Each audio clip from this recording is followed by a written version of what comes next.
Live from WSIL-TV in high definition, this is News 3. Snow-covered roads, slick conditions as another round of winter weather moves across the region.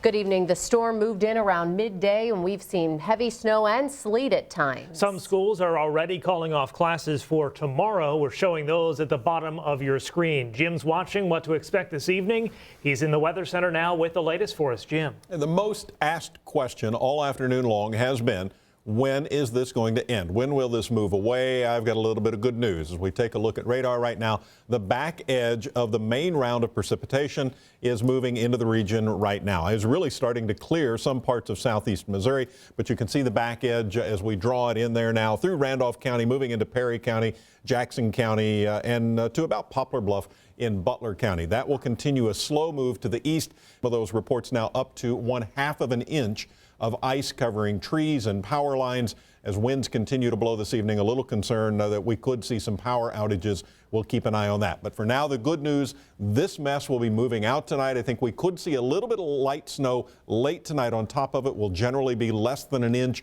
on top of whatever you've got right now. And then behind all of this, very cold air is expected to move in for the next couple of days. We'll once again be talking about temperatures in the single digits. All of that coming up in the forecast in just a few minutes. We have a full team of reporters spread out across the region covering this storm.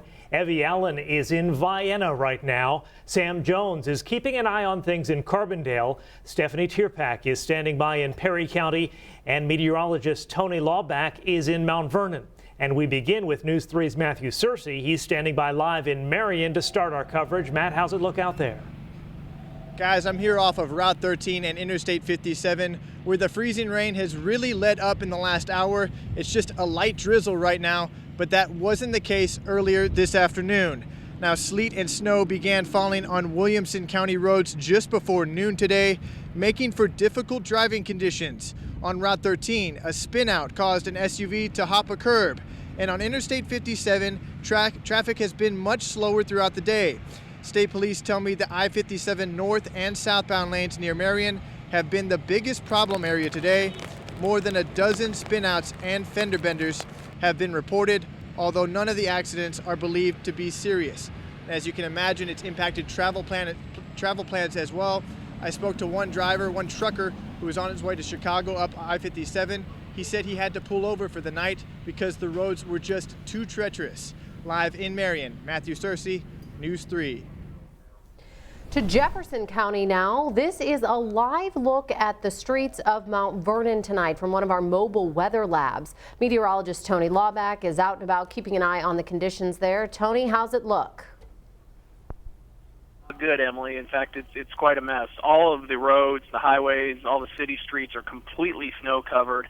The traffic is moving on most of the major arteries. The big problem tonight, though, has been the on-ramps and the off-ramps. Many of them have been closed throughout the evening while cars have been cleared. I've seen numerous tow trucks, police, emergency officers trying to get these on-ramps clear from people who just can't get up the inclines. That has been the biggest issue tonight. And one last thing to note here in Mount Vernon, the snow has changed over to sleet. So ice is starting to build up. It's very treacherous out here. Live from Mount Vernon, Tony Lawback, News 3. County, we move southwest to Perry County. Snow is piling up there as well, keeping road crews busy and worrying some parents. News 3's Stephanie Tierpak has the latest from there. Perry County has seen a lot of snow this winter, and Tuesday afternoon was no different. The snow started falling just before noon, and the big heavy flakes didn't let up for hours, covering area roads. We spend a lot of time doing this.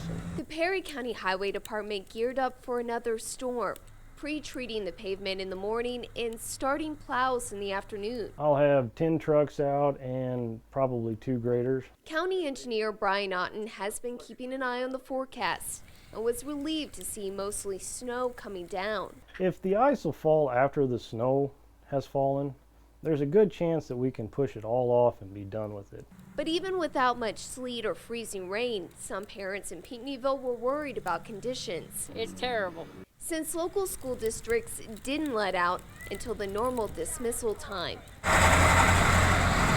Still, others were glad to see their kids avoid another missed day of classes. We actually live here in town, so that's not too bad for us, but for some of the people out of town, it might be tough. County road crews will take a break Tuesday evening to let the snow finish falling, but they'll be back to work and out on the roads around 3 o'clock in the morning.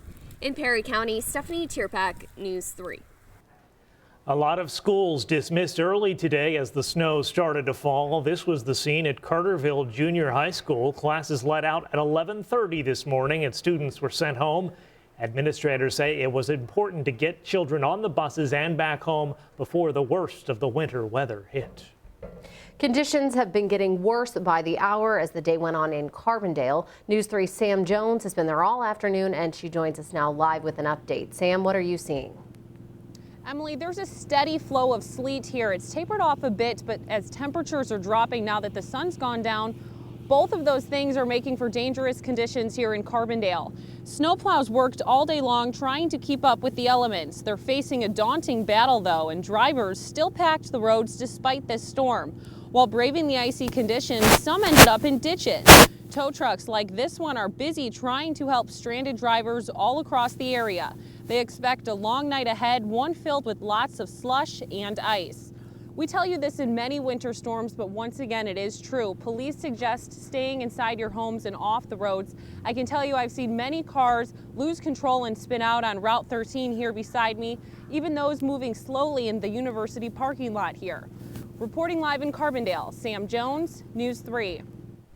Let's move a little south to Johnson County now. Of course, Interstate 24 is the important artery running through that area. A winter mix has been falling much of the day there, and there is a crash blocking part of the interstate tonight. News 3's Evie Allen is live in the Vienna area now with the latest. Evie, what are you seeing right now? Well, right now we try to do our best to make it to the site of this accident, and traffic is just backed up. It is car after car, and it looks like we're in the northbound lanes, and it looks like the left side is barely moving. It's moving at all, and the right side hasn't moved since we've been here, and we've been here about 10 minutes.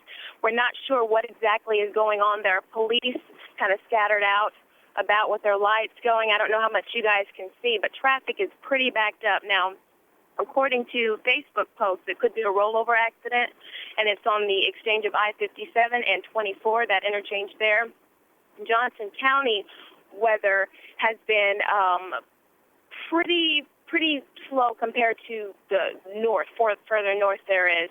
Now, they've had some freezing rain on signs and on some of the grass, but IDOT crews and highway crews have done a very good job keeping the roads clear for drivers. Of course, everybody should always drive with caution regardless of where you're driving at. And some of the back roads are a little more slick, some of those country roads than I-24. But we're going to stay here out on the scene and kind of check out things. But traffic, from what I can see, is not moving at all. And it is piled up car after car, just kind of sitting and waiting. We even had a gentleman kind of get out and check the roads just to see how they feel. So reporting live in Johnson County, Evie Allen, News 3. And we will continue to keep you updated on that accident at the interchange of I-57 and I-24 as more information becomes available. Marion has extra crews on standby in our region right now because of the ice and snow. The company sent an emergency storm trailer to southern Illinois today just in case the storm leads to widespread outages. The trailer is stocked with supplies that crews need to restore power as quickly as possible. And as always, stay with News 3 for the latest on the wintry weather. Closings will continue at the bottom of your screen. We'll also have updates online at WSIL-TV.com, and you can follow us through our Facebook and Twitter feeds. News 3 has you covered, as always, on air and online.